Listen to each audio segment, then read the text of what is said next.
Good morning friends. सकाळी साधारण पावणे 6 वगैरे झालेले आहेत. आपण आता निघूयात वॉकसाठी. 6 वाजून 42 मिनटं झालेली आहेत आणि आज आपण इलेक्ट्रिक पार्क पाहण्याचं राहिलेलं आहे, ते पाहण्याचा प्रयत्न करूयात मोस्टली. तर चला. आज थोडा प्रॉब्लेम आहे की खूप क्लाउडी झालेलं आहे आणि पाऊस पडण्याची शक्यता आहे. साधारण 55%. जर पाऊस लवकर आला तर मग आपण अर्ध्या वाटेतूनच मला परत यावं लागेल. मी इलेक्ट्रिक पार्ककडे निघालेलो आहे आणि वाटेत हे जे कन्स्ट्रक्शन काम चाललेलं आहे, हे ज्या गाड्या दिसतात हे लोक आलेली आहेत त्यांच्या कामावर, पण अजून वेळ झाली नसेल म्हणून ते थांबले असतील कदाचित. पण ऑफिस आवरचं जेव्हा टायमिंग सुरू होईल इनफॅक्ट त्यावेळेला ते कामाला लागतील पार्क पाहण्यासाठी. खरं तर इलेक्ट्रिक पार्क, सेटलर पार्क आणि प्लेनफील्ड डाऊनटाऊन हे एकाच जवळपास आहेत आणि माझ्या घरापासून जाण्यासाठी वेगवेगळे रस्ते आहेत. तर मी वेगवेगळ्या रस्त्याने जातो आहे.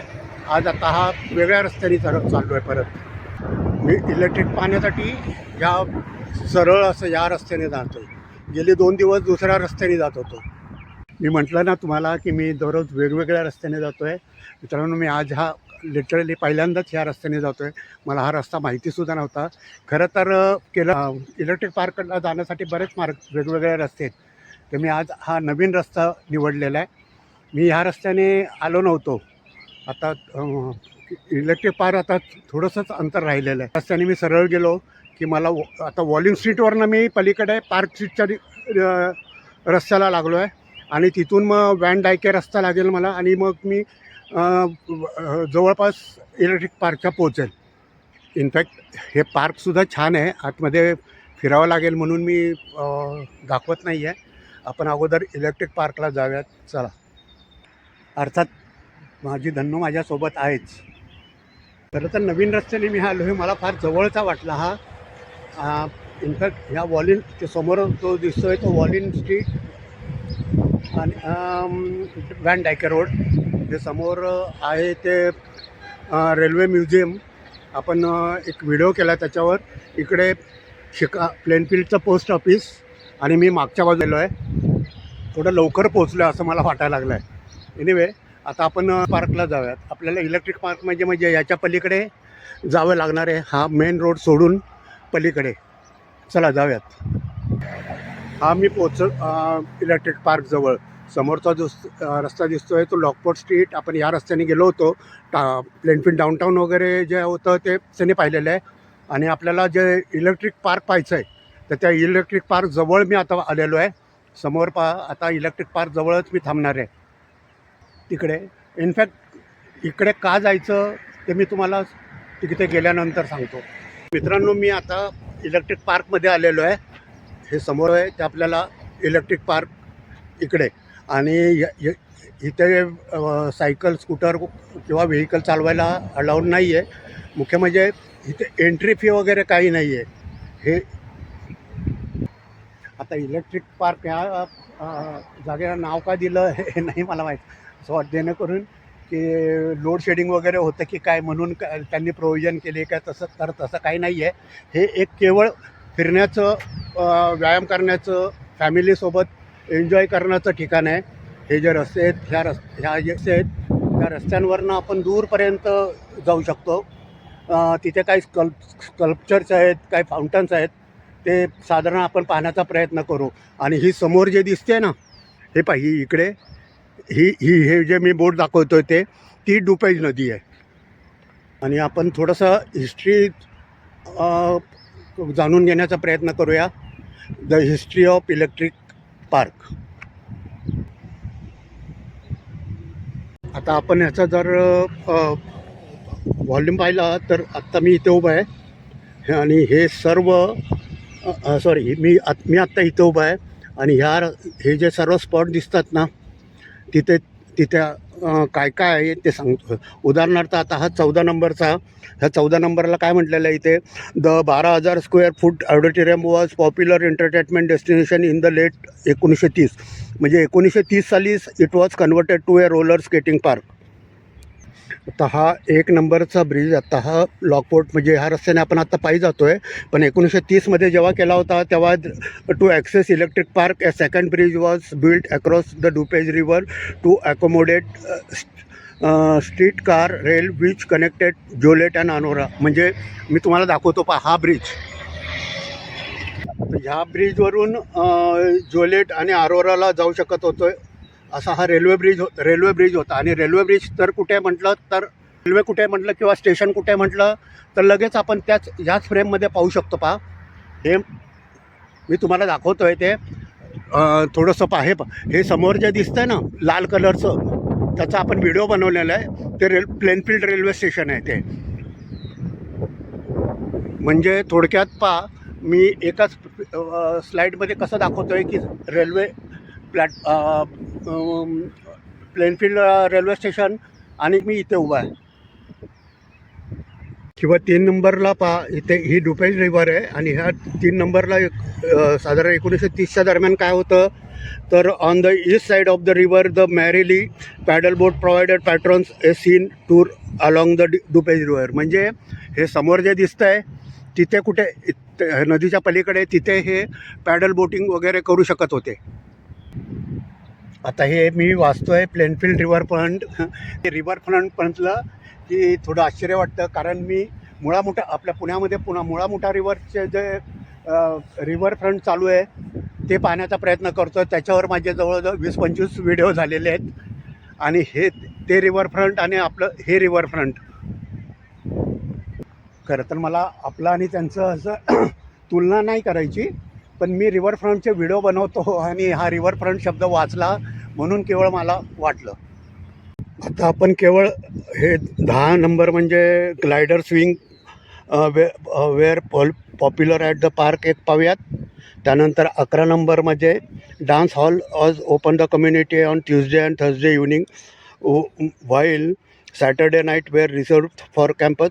आणि a large steam engine provided power to the carousel. एवढं फक्त पाहण्याचा प्रयत्न करूयात. कारण हे फक्त व्यायामासाठी किंवा वॉकिंगसाठी चांगलं आहे. इतक्या लांब चालणं मला शक्य नाही होणार आणि आपल्याला वेळसुद्धा तितका नाही आहे. तर हे थोडं मी पुढं आलं की लगे तो कम्युनिटी हॉल किंवा प्लेग्राऊंड वगैरे दिसायला लागलं आहे. हे जे दिसतं आहे इथे 1930मध्ये 12,000 स्क्वेअर फुटाचा कम्युनिटी हॉल होता. आणि आत्ता त्याच्या थोड्याफार कुणाही तिथे असे दिसत आहेत. हे डुपेज रिव्हर आणि माझ्या मागच्या बाजूला आहे तो कम्युनिटी हॉल किंवा प्लेग्राऊंड. तर आपण थोडं आणखी जवळ जाऊयात. सॅटर्डे संडेला इथे भरपूर गर्दी होत असते. वाटत नाही ना खरं की 12,000 स्क्वेअर फुटाचा 1930मध्ये हॉल असेल म्हणून. अरे बाबा मस्त छान. इथे पहा चेस खेळण्याची सुद्धा सोय आहे. आत्ता हे ॲक्झॅक्ट आत्ता प्रेझेंटचं दाखवतो आहे मी. त्यानंतर इकडे काहीतरी हा सुद्धा एक गेम असेल आणि हा गेम या खुर्च्यांवर बसून खेळता येईल असेल.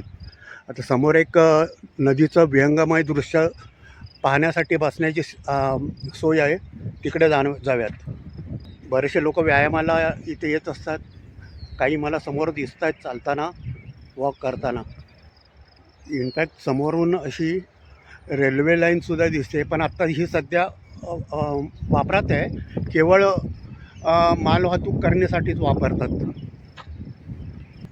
या समोर ज्या लाईट्स दिसतात ना, या LED लाईट्स आहेत.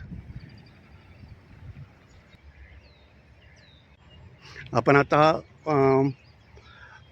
नदीचं मॉर्निंग सौंदर्य म्हणजे 1930च्या दरम्यान नदीचं सौंदर्य कसं असेल हे पाहण्यासाठी इथे सोय असावी. आणि मी आता तिथे जवळ आलो आहे. मी इथे ह्या खुर्चीवर जर बसलो आहे तर समोरून नदी दिसू शकते, नदीचं दृश्य पाहू शकतो. म्हणजे माझ्या समोरच नदीचं विहंगमय दृश्य. अर्थात आत्ता काय एवढं स्वच्छ नाही आहे. किती स्वच्छ आहे ते मला दाखवावं तुम्हाला की नको हे सुद्धा इथपर्यंत परिस्थिती आहे. थोडंफार दाखवतो अगदी.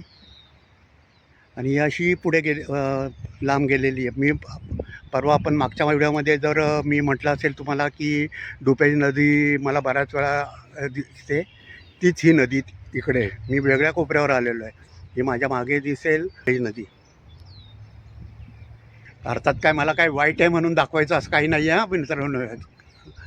जिथे जाल तिथे हे ट्रॅश बॉक्स असतातच असतात. अजून पुढे गेलं की